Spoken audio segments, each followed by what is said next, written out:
How to fix slow right-click menu in Windows. Hi everyone, I'm here to assist you today. Without any delay, let's jump right in.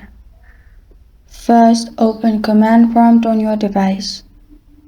In Command Prompt, simply type in as shown on the screen. You can find this key also in the description. Simply type in the key and press on Enter.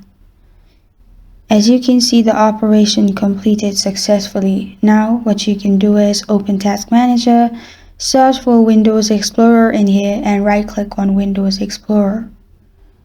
Then click on Restart. After you've clicked on Restart, which is the first option, it will restart everything. After that, you're good to go. This is how to fix slow right click menu in Windows.